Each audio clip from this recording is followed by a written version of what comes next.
Hello friends, let us now learn some important points about upper esophageal sphincter. Okay, and we will see about the diverticulum which we see in upper esophageal sphincter. Right?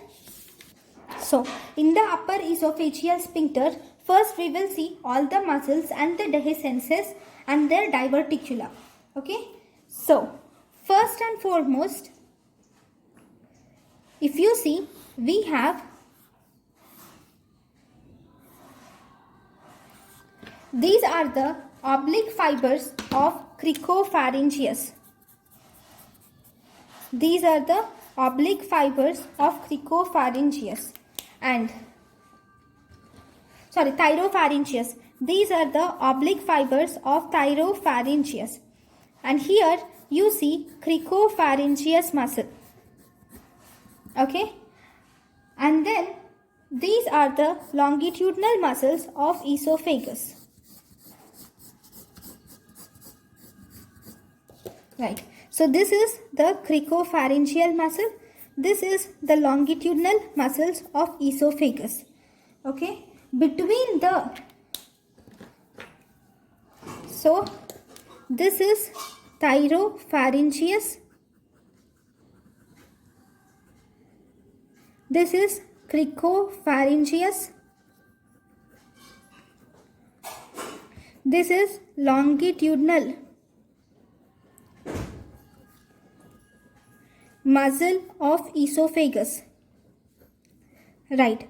Between the thyropharyngeus and cricopharyngeus, we have this area which is present between the thyropharyngeus and cricopharyngeus. So this area which is present between the thyro and cricopharyngeus, we call this area as Killian's dehiscence. This is called as Killian's dehiscence. Then in between the cricopharyngeus, that is area below the cricopharyngeus muscle. Okay, below the cricopharyngeus muscle, you can see a small space, and this space which is present below the cricopharyngeus muscles, this space is called as, it is also a dehiscence. Dehiscence is the weak area. Okay, this space we have Lamier's dehiscence. Lamier's dehiscence is present below cricopharyngeus. Then lateral to the cricopharyngeus, laterally on both the sides of the cricopharyngeus, here you will have a weak area. This weak area which is present laterally on either sides of the cricopharyngeus, this area is called as Killian-Jamison's area. This is called as Killian-Jamison's area. Okay, this is present lateral to the cricopharyngeus muscle. So, if the diverticulum develops in the Killian's dehiscence, then we call it as Killian's diverticulum. If it develops in the Killian's dehiscence, then we call it as Zenker's diverticulum. Diverticulum here we call it as Zenker's diverticulum. Then the diverticulum in the Killian-Jamison's area is called as the same name, that is Killian-Jamison's diverticulum. Okay, so these are the two different types of diverticulum. Then we also have other types of diverticulum. This is Killian's diverticulum. Then we have mid-esophageal diverticulum, which is called as traction diverticulum, and we also have epiphrenic diverticulum. So this is the esophagus. So what are the other types of diverticulum? This is mid-esophageal diverticulum, or we can also call it as traction diverticulum, whereas this is epiphrenic diverticulum. Right. Among all this diverticulum, which are true diverticulum, this mid-esophageal diverticulum is a true diverticulum, whereas the rest all diverticulums are false diverticulum.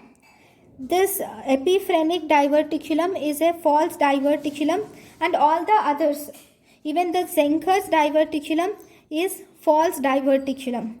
Fine. What is the difference between true diverticulum and false diverticulum?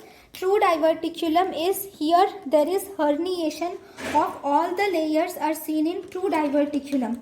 That is, all the wall layers are herniated.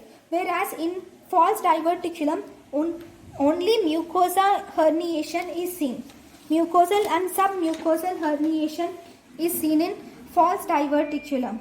Fine. The first type of diverticulum which we have to learn here is Zenker's diverticulum.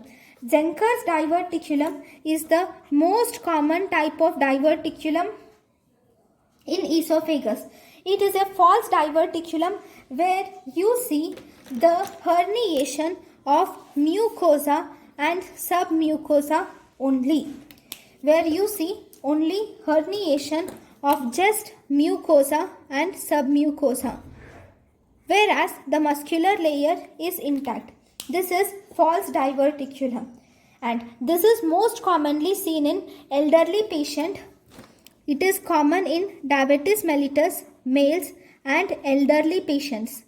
And here the main reason for this Zenker's diverticulum is in thyropharyngeus muscle is mainly supplied by pharyngeal plexus. This thyropharyngeus muscle is supplied by pharyngeal plexus, whereas this cricopharyngeus muscle is supplied by recurrent laryngeal nerve. Due to this dual nerve supply, there is neuromuscular incoordination is seen.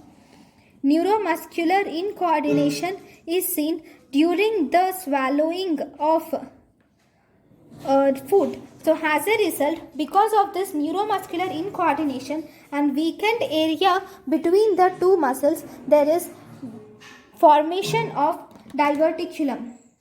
That is, Zenker's diverticulum is noted. If you were asked what is the most common symptom of Zenker's diverticulum, most common symptom is dysphagia. And almost more than 50% of the cases, it is associated with cervical web. Then it is also associated with regurgitation. It is most commonly seen in elderly, that is more than 60 or 70 years. Right?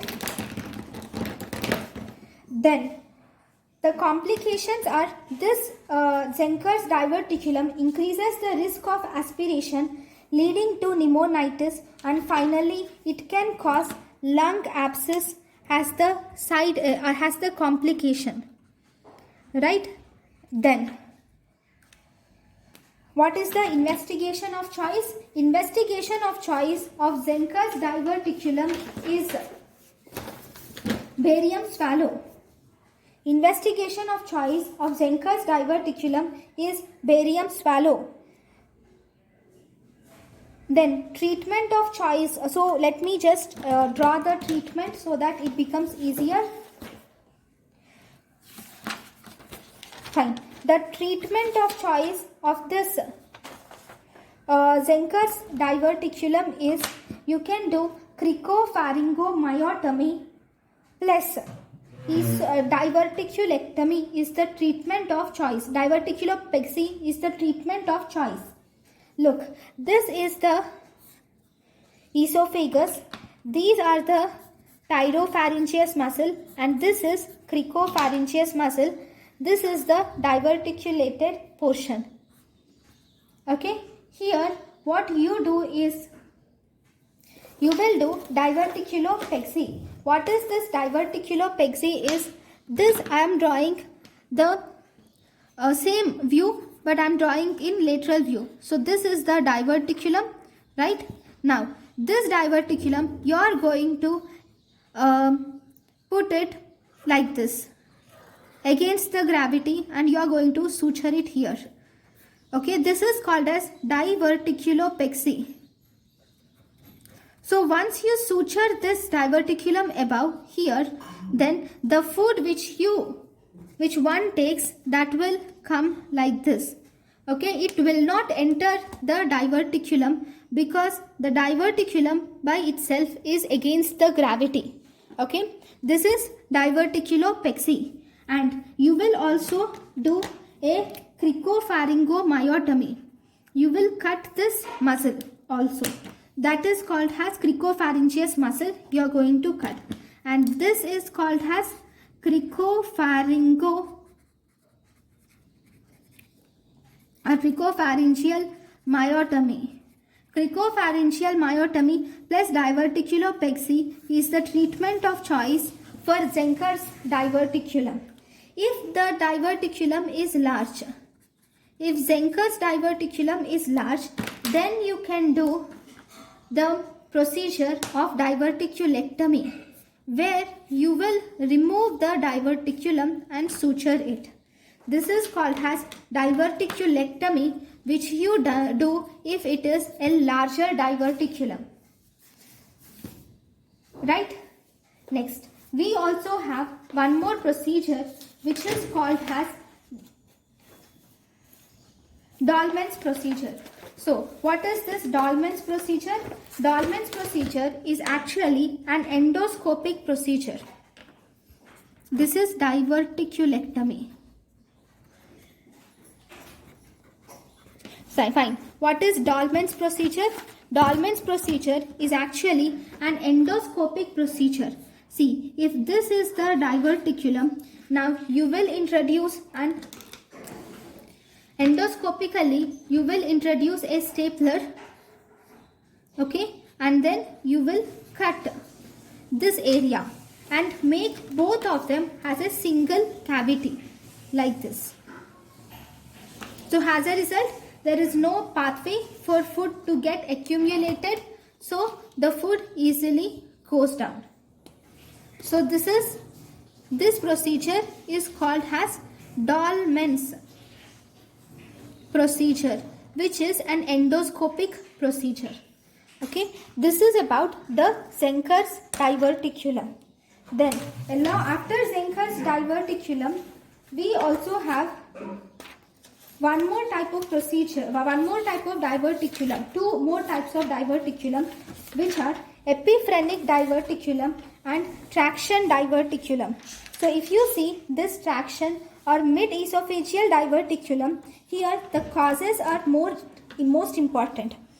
So the causes of or etiology of mid-esophageal diverticulum are, it can be due to TB or inflammation. Because of this, there are formation of strictures. Okay, these strictures which are formed will pull the esophagus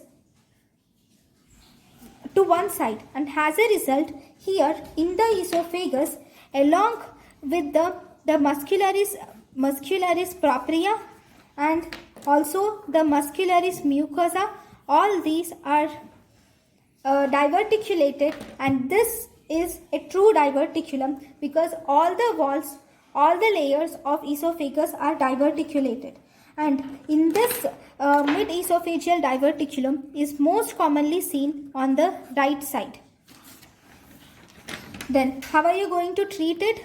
In the mid-esophageal diverticulum, if it is less than 2 centimeters, no treatment is necessary. But if it is more than 2 centimeters, then you will have to do surgery.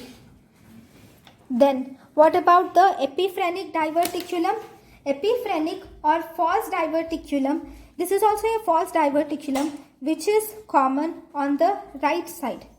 This epiphrenic diverticulum is associated with achalasia cardia. It is associated with achalasia cardia and any stricture in the distal esophagus. The investigation of choice for all these diverticula, the investigation of choice is barium swallow.